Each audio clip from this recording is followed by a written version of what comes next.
Baldur's Gate 3 ain't all rainbows and unicorns, my pedigree chums. It's got its fair share of head scratchers, its eyebrow raising moments, and when you're knee deep in a saga that could last longer than a Hollywood writer's strike, the downsides can feel like a right thorn in your side. So how the bloody hell does this game manage to shine as brightly as it does? The thing is, in the year 2023, when we've seen more stinkers than a dog's ass after eating Taco Bell, Baldur's Gate 3 is like a godsend that transcends the medium to new heights. So grab yourself a cuppa, sit tight, and let Reggie explain why this imperfect game is so perfect.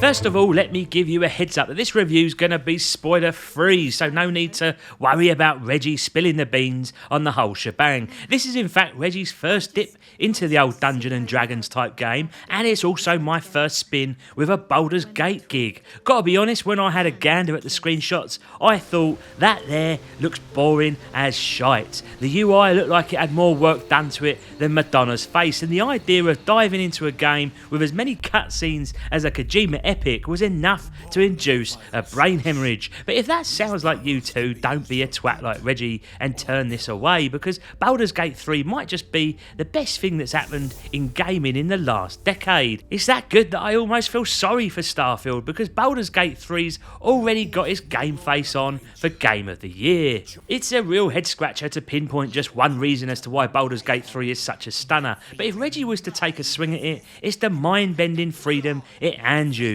Every move, every decision, it's like sculpting your own masterpiece. And guess what? It ain't no paint by the numbers either. This game has an embarrassing amount of choices that fork in to even more choices, creating a web of possibilities that makes you wetter than an otter's pocket. The freedom of choice seeps into every aspect. You've got the power to march out and start some brawls mid-conversation, no less. Ever thought about showing those pesky goblins who's boss? Well, strap on your bravado, because you can hack and slash your way through the plot lines and ignore discourse entirely. Now here's where the game's imperfections burst onto the scene like a cheeky chappy gate crashing a posh party. Unbeknownst to old Reggie here, I might have accidentally taken down a major character early doors. It was akin to accidentally treading on a baby lizard, in that the guilt washed over me, but there was no stopping it. Looking back, it's frustrating because that character might have been the life of the party or held a huge plot line that spanned through the entire game. But hold on, this ain't just a sob story. This hiccup actually shows how much oomph this story's packing. It reminds you that in this world, anything is possible, even when things go tits up. It's a testament to the fact that this game is handing you the apple to give to Adam and Eve and the freedom of choice.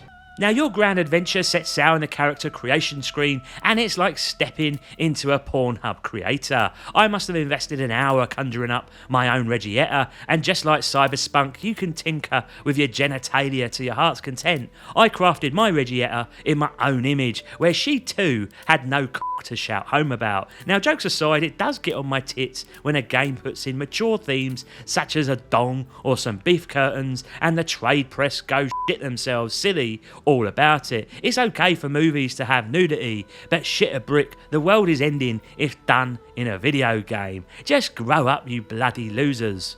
The creation screen does leave you a bit confused at times though, what with all the backstory selections to pick from. I felt like a tourist trying to navigate the London Underground without a map. The game throws you into a labyrinth of options, from picking a basic life story to drilling down into a subset culture of your chosen race. And we ain't done yet. You're then tasked with selecting your personality traits, like you're crafting the next Shakespearean character. Now if I'm honest, this bit had me sweating like a pedo in a playground, but I soldiered on, creating a Reggietta who's slick at pickpocketing and twice as sneaky. Specialising in the art of sleight of hand, she's the sort of girl who could swipe your husband away as he takes a business trip.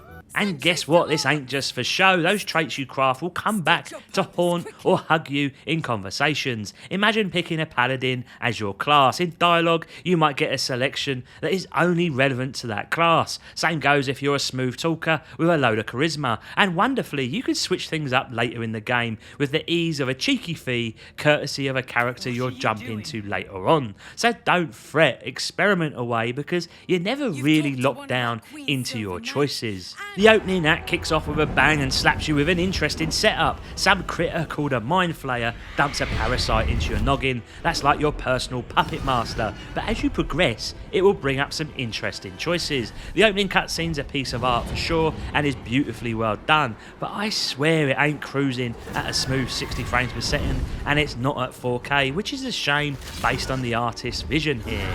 Now let's talk about the story, and trust me, it's like a pub crawl that spans 3 acts. I spent a good 45 hours in Act 1 alone. The folks at Larian Studios say that you should treat Act 1 as a tutorial, and I ain't one to dispute that, as I was very much learning new things up to that point. It blew me away discovering I had so much more to go, and at no point was Reggie bored here, because the story is intriguing and the side quests even more so. You start to truly care about your character, including those around you, and when faced with almost impossible decisions later on, you can't help but look at much of the other tripe that gets released in the gaming world and question how they get away with it. In Baldur's Gate 3, it is packing so much content that the words I am using to describe it today do it an injustice. It's just something you have to experience for yourself to fully appreciate. With that though, it also exposes a chink in Baldur's Gate's armour. This game ain't for the half-assed, the pop-in and pop-out crowd. This one's a proper commitment, like trying to understand what your wife wants to eat for dinner. You got to invest those grey brain cells to understand the story, to unravel the characters and wrap your head around the nooks and crannies of the world's locations. If you're a mum or dad juggling nappies and nursery rhymes, you might want to think twice before plunging into this rabbit hole, unless you've got something like a Steam Deck or ROG Ally in your arsenal. As a side note, Baldur's Gate 3 ran like a champ on my ROG Ally. If you tone down the graphics settings a smidge, it's totally playable at around 45 frames per second. So, ain't this a bit of a head scratcher? Here we are, pointing fingers at this masterpiece for being a bit too much of a feast for those with a packed schedule. It's like telling your grandma she talks too much. You know it's a valid point, but she only has so many years left in the tank. So heed the warning, boys and girls, because if you decide to dive in with your plate already full, you might just end up ruining the enchantment of what Baldur's Gate 3 has to offer.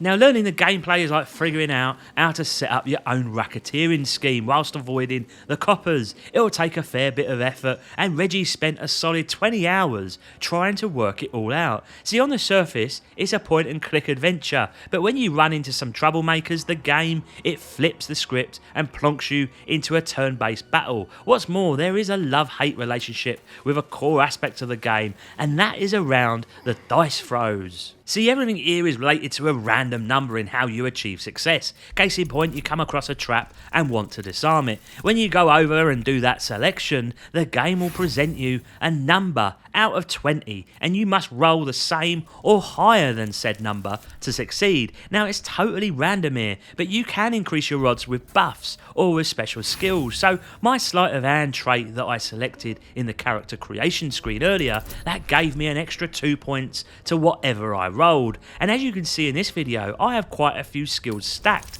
meaning I had a strong chance of succeeding. The issue then is that these rolls appear absolutely everywhere, disarming traps, unlocking doors, opening chests, and most of all in conversations. If you want to try and say something a bit risky that potentially opens up a whole branch of the story, you could try your luck and be presented with the roll of the die to determine your success. Now, I get that it's trying to be a tabletop game, but for my liking it is overdone, and personally I think if your character has a particular skill such as a sleight of hand, then it should pass that sleight of hand choice automatically. And this comes on to the point about save scumming, where Reggie has done a whole different video explaining that one. Needless to say, I left scum stains all over my playthrough. In battle, you are a leader of a team of 4. On a character turn, you get a couple of action points, just enough for healing yourself or activating a flashy spell. The spells and abilities themselves are ranked by tier level. Usually the higher up, the more powerful they are. Weirdly, sometimes my tier 3 spells were greyed out, but on the other characters, they weren't. It was driving me insane, and it was only after hovering over an icon did I realise that they replenish after taking a long rest, a place for you to recover energy strategy and take a break at any point in the game, as long as you've collected enough resources. In fact, it's this lack of explanation that can leave new players to games like this confused. But the real nitty gritty in this combat is using the battleground to your advantage and cooking up combos with your motley crew. Getting high ground makes your arrows hit harder, you can chuck smoke in a bloke's eyes and have your rogue fella shank 'em from behind like a Millwall vs Leeds match. And speaking of brawls, environments have their own bag of tricks where rickety scaffolding can crumble from a spell cast, sending baddies tumbling to their doom. Sometimes a good old shove off a ledge does the trick. Sure, you'll lose out on some loot, but it's a fast and sure way of winning. But every battle you do is engaging, exciting, and genuinely feels like a close match. But brace yourself, because this next bit might ruffle some feathers. You see, Baldur's Gate 3 in the first 15 hours or so is like being in the ring with a heavyweight champ. Your gang is as limp and wet as a tuna melt, and the baddies are all over you like flies to shit. Reggie here was safe scumming more than a dodgy card player, hoping that Lady Luck would smile on his heroes and dish out more critical hits than normal. But let's be honest, we've been spoon-fed easy mode for so long that when a game puts up a fight, we throw in the towel faster than a Linus Tech Tips apology. Funny thing is, when you stick with it and give the game a proper run for its money, you'll start to recognise your rewards and appreciate your character building much more. Hats off to Larian then for serving up a challenge with a side of satisfaction. And with every bloke or goblin you beat down, you're getting some loot, and the variety of loot is vast, with fancy scrolls to legendary blades. You can flog them, you can hoard them, or even toss them to one of your mates. What works so well here is that you ain't just crafting a beefier version of yourself, but you're tuning your whole gang into a well-oiled, ass-kicking machine. It's hugely addictive, and unlike other games, you are as invested in other characters as much as your own. Now, the hitch in all of this, and what frustrated Reggie and the boys most, was the loot management. There is no quick trick to dump all your junk at once. No, you gotta click every item individually like Grandad typing out his email address. And trust me, half the time you're squinting at the screen, pondering whether the item's a book, a paper parchment, or a letter. They all got different icons, but in a game of this magnitude, it's like blind man's bluff deciding what's worth keeping or what is a load of shit. So in a nutshell, the user interface in this area could use a bit of sprucing up to make it more friendly all around. In fact, the UI in general could do with some work. It's not a proper disaster, but not exactly the crown jewel either. As you're peering at your map, you're trying to figure out which way's north and which way's your arse. Sometimes it's easier to just scoot your character about and see where they're heading. Now, wouldn't it have been the dog's bollocks if you could have just clicked on a spot on the map and have your Reggietta just trot over there? But no, we ain't that lucky, I'm afraid. And the map itself, well, it ain't exactly the Mona Lisa of cartography. A bit low res, a tad short on the details. Hopefully a modder then can give this one a lick of paint. Now, the toolbar ain't half bad, but it's more cluttered than your wife's shoe cupboard. Spells, abilities, buffs, you name it, they pile up like empty pint glasses in no time, and I swear they could have organised them a bit better. Why not put them by category instead? Defensive abilities in one area, buffs in another, melee in another still. You get the drift. Instead, you'll constantly be scouring through trying to work out what it is as a battle rages on, and it's very much like trying to find a needle in a haystack after a big piss up. After all this time, I'm still scratching my head over what icon stands for what. The descriptions might as well be written in hieroglyphics for all I care. A saved throw sounds like something you'd do on a football pitch and not in a game. But maybe I'm being too harsh here, because the UI, it ain't all bad. Considering the bazillion options this game flings at you, it does the job like a black cab navigating the chaos of London streets. Let's have a chat on the graphics, shall we? Now, what you're seeing here might be all 4K and sexy, but I've been playing on my ultra-wide and it plays like a dream, where everything just clicks together and gives you some incredible vistas. The HDR implementation adds a lovely touch and really brings to life those lighting effects, but it's more than just the razzle-dazzle, lads. The attention to detail is top-notch too. It's the details and variations to the world around you that I particularly love, such as how there are multiple versions versions of different grass and vegetation. The artists then have done a blinding job and gone above and beyond, and it's a right stunner to look at. Fantastical biomes, you bet your boots they exist here. The rocks, whilst they're everywhere, they form these nooks and crannies that just give a lovely little backdrop to the foliage with little shadows and crevices on display. You have a genuine sense of history here from the visual clues alone as much as what the story tells you. And thankfully depth of field is used in the correct way by honing in and emphasising the character models in all their glory. Scars, pigments and bruises all tell the tale of battles fought. The animations, spot on. Even when characters are having a natter with you, their lips and head movements are more than passable. And given that there is a shitload of speech crammed in here, that's a big win in my books. Flames will dance and flicker on torches, spells will sparkle, and your crew look ragged after a proper dust up. But hold on to your horses, because it's certainly not perfect. See, as much as I'm raving about it, there's still room for a bit of spit and polish. I caught some lower res assets whilst I was eyeballing this in 4K, more than I'd fancy, truth be told. I'm wondering if we'll get a HD texture pack like Diablo 4 to help elevate some of what's on offer here, as it's currently a bit jarring. All that artistry supplied with some lower resolution assets slaps you across the face, Will Smith style, and performance for the most part is smooth sailing like butter on a hot crumpet. Mind you, I'm steering a beast here, an RTX 4080 on a 13th gen CPU and 64 gigs of DDR5. But hold the phone, because as you saunter into Act 3, things might get a bit wonky and performance did drop down. Act 1 didn't escape me neither. In a certain neck of the woods, my frame rate kept flipping like a coin toss, going from 120 to a measly 45 frames per second. Optimizations then has got some catching up to do.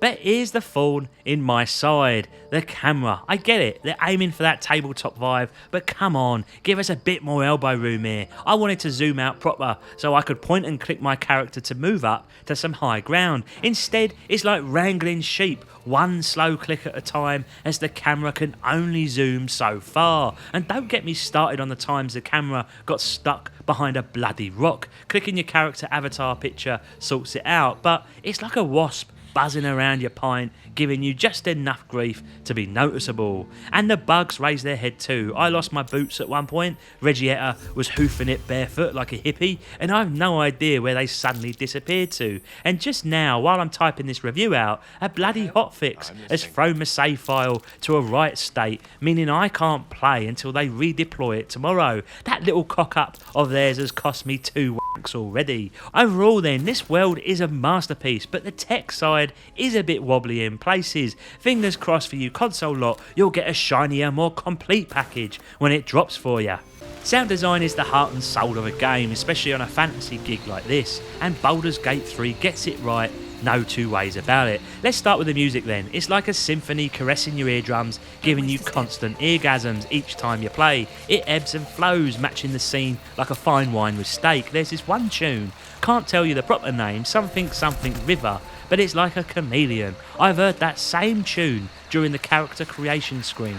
I've hummed it at campfires, and it's been belted out at different scenarios, but each time they tweak it. It's instantly recognisable, but also very different, and it sounds like a fresh piece each and every time it plays. Sometimes I just wanted to kick back and listen to its grandeur and leave the actual gameplay in for another day. Now, a game can trip over on its own laces based on shoddy voice acting, but Baldur's Gate 3, God no. Characters belt out their lines like pros. I found myself loathing some of the greasy twats I come across, and that's all thanks to the talent behind the mic. And the script is a genuine piece of writing that stands up against any medium. There's sorrow, there's joy, and bloody horror, and every word's delivered in a way that slams you right into their world.